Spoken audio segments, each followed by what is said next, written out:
Good morning students. अभी तक हमने आरोह यह बुक पढ़ी थी। अभी ये दूसरी बुक है वितान। इस बुक में फर्स्ट लेसन है सिल्वर वेडिंग। तो आओ पढ़ते हैं आज सिल्वर वेडिंग।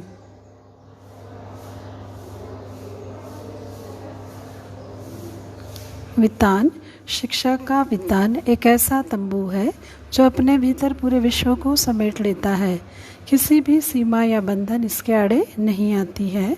तो ख़ास तौर से जब भाषा के संबंध में शिक्षा की बात की जाए तब अनुशासन की सीमा भी नहीं रहती। 12वीं कक्षा में हिंदी पढ़ने वाले विद्यार्थियों के लिए वितान भाग 2 की परिकल्पना की गई तो भाषा, देश, विधा, आकार पर गहनता से विचार किया गया। इस पुस्तक में कुल 4 रचनाएं हैं। ये आत्मकथात्मक उपन्यास अंश, एक लंबी डायरी के कुछ पन्ने भी दिए हैं। ये वे रचनाएं हैं जिन्हें स्वतंत्र रूप में पढ़ने के साथ साथ पूरी रचना को पढ़ने की चाह पैदा होगी।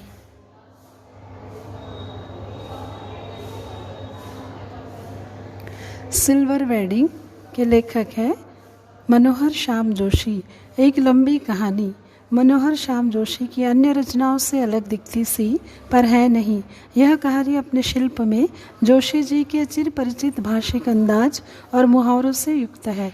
आधुनिकता की ओर बढ़ता हमारा समाज एक और कई नई उपलब्धियों को समेटे हुए है तो दूसरी ओर मनुष्य को मनुष्य बनाए रखने वाले मूल्य कहीं घिसते चले गए हैं। जो हुआ होगा और समहाउ इम्प्रॉपर, ये 2 जुमले इस कहानी के बीच वाक्य है। जो हुआ होगा में यथास्थितिवाद यानी जो का त्यों स्वीकार कर लेने का भाव है तो समहाउ इम्प्रॉपर में एक अनिर्णय की स्थिति भी है। ये दोनों ही भाव इस कहानी के मुख्य चरित्र यशोधर बाबू के भीतर के द्वंद्व है। ये दोनों ही स्थितियां हालात को जो का त्यों स्वीकार कर बदलाव का असंभव बना देने की ओर ले जाती है। महत्वपूर्ण बात यह है कि यशोधर बाबू इन स्थितियों का जिम्मेदार किसी व्यक्ति को नहीं ठहराते। वे अनिर्णय की स्थिति में यशोधर बाबू जहां बच्चों की तरक्की से खुश होते हैं, वहीं समहाउ इम्प्रॉपर में यह अनुभव करते हैं कि खुशहाली कैसी भी हो जो अपने में परायापन पैदा करे। इसी द्वंद्व के साथ इस कहानी को यशोधर बाबू के बहाने देश के प्रॉपर विकास में बाधक समहाउ इम्प्रॉपर तत्वों की तलाश के रूप में भी पढ़ा जा सकता है।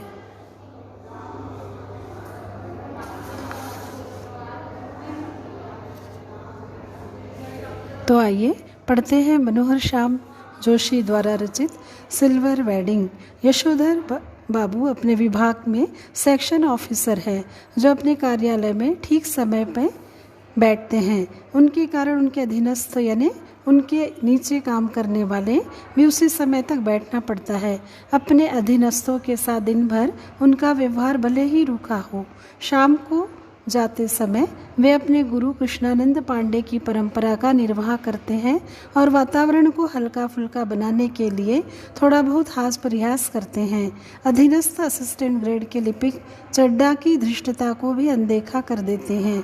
यही बातचीत में मालूम होता है कि आज के ही दिन 25 वर्ष पूर्व यशोधर बाबू की शादी हुई थी।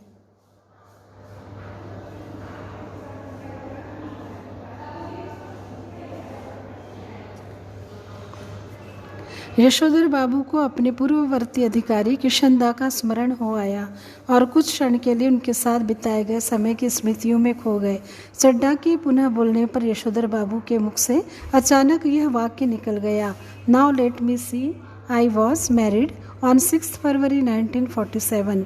ऑफिस के दूसरे बाबू ने हिसाब लगाकर तुरंत उत्तर दिया, many happy returns of the day sir. आज तो आपका सिल्वर वेडिंग है। यशोधर सिल्वर वेडिंग को गोरे साहब के चोचले बताते हैं, किंतु ऑफिस के अधीनस्थ बाबू चड्डा व मेनन चाय, मट्ठी, लड्डू की मांग करते हैं। यशोधर जी चाय के लिए 10 रुपये तो देते हैं किंतु इसे समहाउ इम्प्रॉपर मानते हैं। अतः सारे सेक्शन के आग्रह पर भी वे सिल्वर वेडिंग मनाने को तैयार नहीं होते। उन्होंने 10-10 के 2 नोट और दे दिए किंतु आयोजन में सम्मिलित नहीं हुए।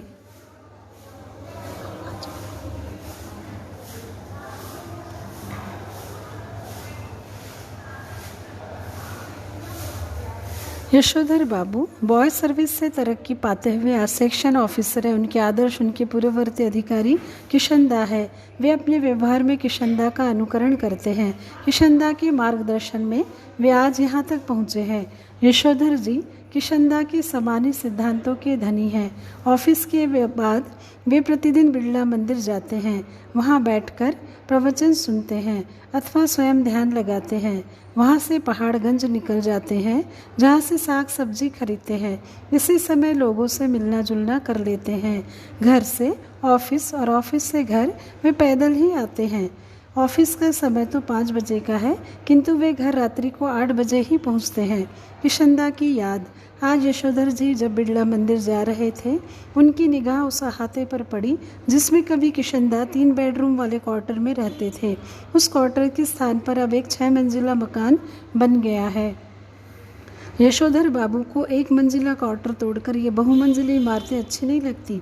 यही कारण है कि उन्हें उनके पद के अनुकूल एंड्रयूजगंज, लक्ष्मीबाई नगर, पंडारा रोड पर D2 टाइप अच्छे क्वार्टर मिलने का ऑफर भी स्वीकार्य नहीं और वे यही जमे रहना चाहते हैं।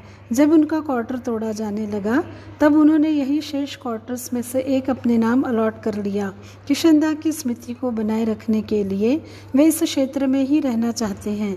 किशन दा की याद आते ही यशोधर सोचते हैं, क्या यह अच्छा नहीं रहता कि किशन दा के समान शादी ही ना करते और पूरा जीवन समाज के लिए समर्पित कर देते। किंतु उनको स्मरण आता है कि किशन दा का बुढ़ापा अच्छा नहीं बीता। सेवानिवृत्ति होने के बाद जब किशन दा को क्वार्टर खाली करना पड़ा तो उनके किसी भी साथी ने उन्हें शरण नहीं दी। उन्हें अपने गांव लौटना पड़ा, जहां साल भर बाद ही उनकी मृत्यु हो गई। समाज ने यह भी जानना नहीं चाहा कि उनकी मृत्यु इतनी जल्दी किस कारण हुई। किशन दा से मिली सीख भी यशोधर को याद आती है।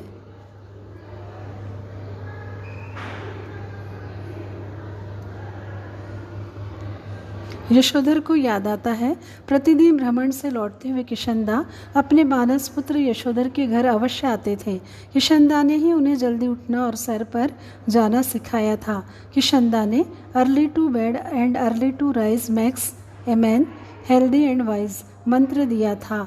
किशन दा उनको भाऊ कहते थे, जो उनको बहुत अच्छा लगता था। किशन दा की यशोधर ने अनेक रूप देखे, किंतु वह यह छवि तो उनके मन में बस गई। सुबह की सैर को निकले किशन दा कुर्ते पाजामा के ऊपर ऊनी गाउन पहनकर, गोल विलायती टोपी सिर पर लगाकर, पाँव में देशी खड़ाऊ धारण कर, घड़ी हाथ में लेकर दिखाई देते थे। यह दृश्य यशोधर बाबू भुला नहीं सकते। यही कारण है जब तक किशन दा दिल्ली में रहे तब तक यशोधर बाबू ने उनके पट्ट शिष्य अर्थात प्रिय शिष्य की भूमिका पूरी निष्ठा के साथ निभाई। भले ही पत्नी व बच्चे नाराज रहे हो, अपने घर पर ही होली गवाना, जनेऊ बदलने के लिए कुमाऊनियों को अपने घर पर आमंत्रित करना, रामलीला वालों को क्वार्टर का एक कमरा दे देना आदि कार्य यशोधर बाबू ने किशन दा से विरासत में प्राप्त किए।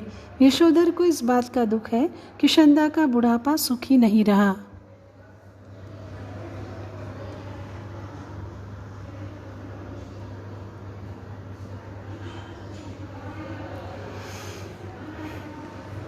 सिद्धांत के पक्के यशोधर का पिछले कई वर्षों से अपनी पत्नी व बच्चों से हर छोटी बड़ी बात पर मतभेद रहता। इसी कारण वे घर जल्दी लौटना नहीं चाहते। उदाहरण के लिए उन्हें अपनी पत्नी का आधुनिका बनना तनिक भी पसंद नहीं, क्योंकि वह मूल संस्कारों से आधुनिक नहीं है। वह बच्चों की तरफदारी करती हुई मौन बन गई है। यशोधर बाबू की पत्नी की शिकायत है कि जब हम संयुक्त परिवार में रहते थे तब उनके पति ने कभी उनका पक्ष नहीं लिया। यशोधर परंपरावादी है, किंतु उनके बच्चे आधुनिक है, अतः उनकी पत्नी बच्चों के पक्ष में रहती। उनकी पत्नी परंपरा को ढोंग ढकोसला मानती। यशोधर बाबू पत्नी के इस बदलाव को देखकर शानियल बुढ़िया, चटाई का लहंगा, बूढ़ी वो मुहासे, लोग करे तमाशे कहकर मजाक बनाते। उनके बड़े बेटे को एक प्रमुख विज्ञापन संस्था में 1,500 रुपये मासिक की नौकरी मिल गई। यह उनको साधारण पुत्र को असाधारण वेतन वाली नौकरी प्रतीत होती है। मंझले पुत्र का एलाइड सर्विसेज में न जाना भी उनको अच्छा नहीं लगता। बेटी का विवाह के लिए तैयार न होना भी उनको खटकता है। बच्चों की कुछ बातें उनको सही लगती है। जैसे डीडीए फ्लैट के लिए पैसा न भरना, मन ही मन अपनी भूल मानते हैं। बच्चों के तर्कों के सामने निरुत्तर होकर वे सोचते पुश्तैनी घर में जाकर मरम्मत की जिम्मेदारी लेने के अतिरिक्त बेकार के झगड़े भी लेने पड़ेंगे। किंतु यशोधर बाबू किशनदास से प्रभावित है, जो कहा करते थे मूर्ख लोग मकान बनाते, सयाने उनमें रहते। जब तक सरकारी नौकरी तब तक सरकारी क्वार्टर, रिटायर्ड होने के बाद गांव का पुश्तैनी घर। वे ये सब सोचते हैं कि उनके रिटायर्ड होने से पहले उनका बेटा सरकारी नौकरी में आ जाएगा और क्वार्टर फिर उनके पास बना रहेगा।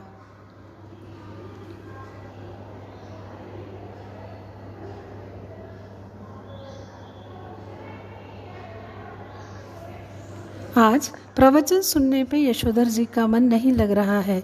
वस्तुतः वे मन से धार्मिक अथवा कर्मकांडी नहीं है। वे तो अपने आदर्श किशनदा की परंपरा का निर्वाह कर रहे हैं। उम्र ढलने के साथ वे किशनदा के समान मंदिर जाने लगे हैं, संध्या करते हैं, गीता प्रेस गोरखपुर की पुस्तकें पढ़ते हैं, किंतु उनका मन इन चीज़ों में नहीं लगता है। वे मन को समझाने का प्रयास करते, अब आसक्ति त्याग कर परलोक के विषय में सोचना चाहिए। प्रवचन में जनार्दन शब्द सुनकर उन्हें अपने जीजा जनार्दन जोशी की याद आती है, जिनकी तबीयत खराब है और उनका हालचाल पूछने अहमदाबाद जाना पड़ेगा। किंतु तुरंत ही ख्याल आया कि पत्नी व बच्चों को मेरा जाना पसंद नहीं आएगा। उनके बच्चों व पत्नी का विचार है कि बिखरे हुए संयुक्त परिवार के प्रति यशोधर बाबू का एक तरफा लगाव आर्थिक दृष्टि से सर्वथा मूर्खतापूर्ण है। यशोधर बाबू खुशी व गम के हर मौके पर रिश्तेदारों के यहाँ जाना जरूरी मानते हैं और चाहते हैं कि बच्चे भी पारिवारिकता के प्रति उत्साही हो। यशोधर बाबू का परंपरागत रूप उनकी पत्नी को पसंद नहीं है। उनकी पत्नी का मत है कि उनके पति ने स्वयं कुछ देखा ही नहीं। माँ की मृत्यु के बाद यशोधर विधवा बुआ के पास रहे, जहाँ बुआ का लंबा चौड़ा परिवार नहीं था। मैट्रिक करके दिल्ली आए तो वे कुंवारे किशनदा की छत्र छाया में रहे। किशनदा के पास गवई लोगों से प्राप्त ज्ञान था, अतः उनकी पत्नी को उनकी बुजुर्गियत पसंद नहीं है। यशोधर को पत्नी का बगैर बाह का ब्लाउज पहनना, रसोई से बाहर दाल भात खाना, ऊंची हिल वाली सैंडल पहनना समहाउ इम्प्रॉपर लगते हैं।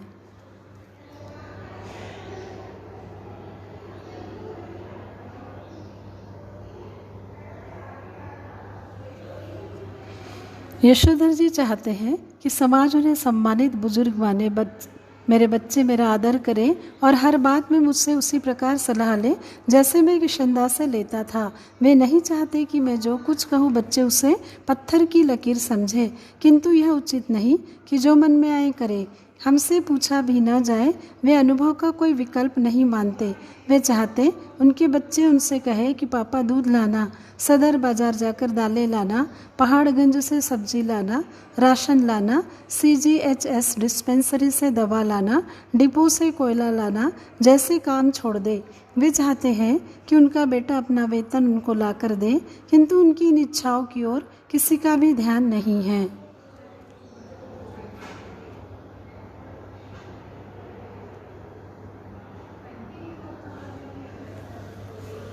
सब्जी का झोला लेकर टूटी फूटी सड़कों से गुजरते यशोधर बाबू जब अपने घर पहुंचे तो उनकी दशा द्वारका से लौटे सुदामा जैसी थी। घर के बाहर वाईडी पंत नाम तो उन्हीं का लिखा था, किंतु उनको लगा किसी गलत जगह पर आ गए। क्वार्टर के बाहर एक कार थी, कुछ स्कूटर मोटरसाइकिलें खड़ी थी, बहुत से लोग विदा ले रहे थे।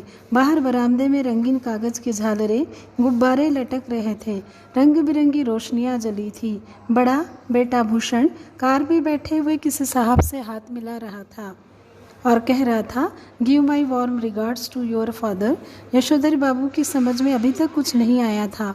यशोधर ने देखा कि उनकी पत्नी और बेटी भी बरामदे में खड़ी है और कुछ मेम साहब को विदा कर रही हैं। लड़की ने जींस और बगैर बाह का टॉप पहना हुआ है। पत्नी ने होठों पर लाली और बालों में खिजाब लगाया हुआ है। यशोधर बाबू को यह सब समहाउ इम्प्रॉपर मालूम होता है।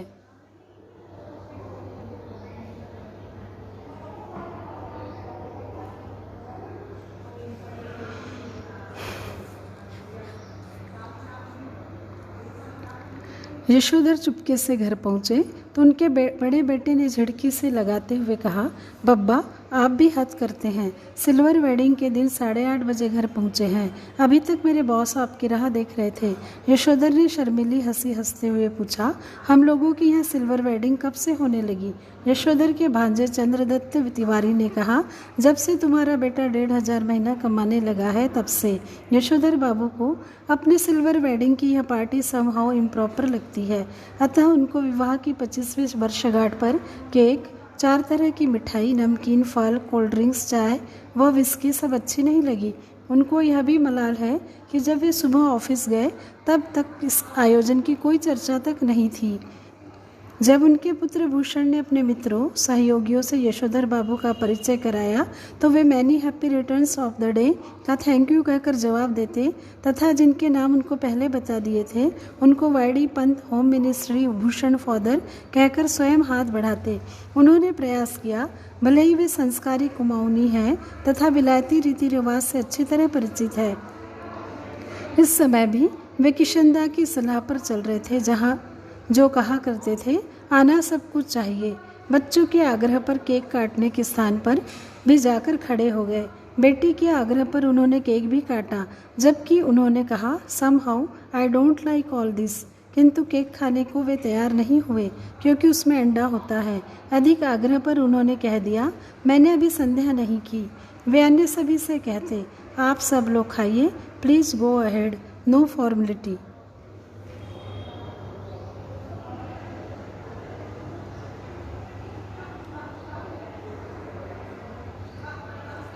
यशोधर बाबू ने आज पूजा में ज़्यादा देर लगाई क्योंकि वे चाहते हैं कि ज़्यादातर मेहमान उठकर चले जाए, तभी मैं उठूं।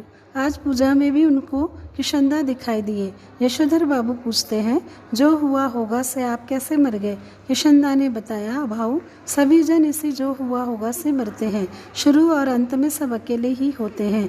यशोधर बाबू सोचते हैं कि किशनदा आज भी मेरा मार्गदर्शन कर सकेंगे और बता सकेंगे कि अपने बीबी बच्चों के प्रति मेरा रवैया क्या होना चाहिए। मानो वे कह रहे हैं कि जैसे आज तो अकेलापन महसूस कर रहा है, वैसा ही एक दिन यह भूषण भी करेगा, जो आज इतना उछल रहा है। इसी मध्य उनकी पत्नी ने आकर उनको झिड़क दिया और वे आसन से उठ गए।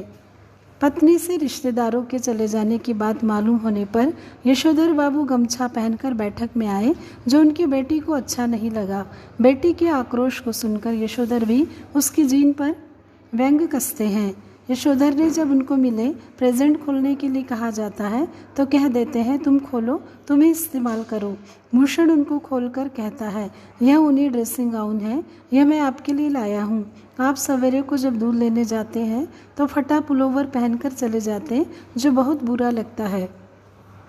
बेटी उनका कुर्ता पायजामा उठा लाई कि इसे पहनकर गाउन पहने। बच्चों के आग्रह पर वे गाउन पहन लेते हैं।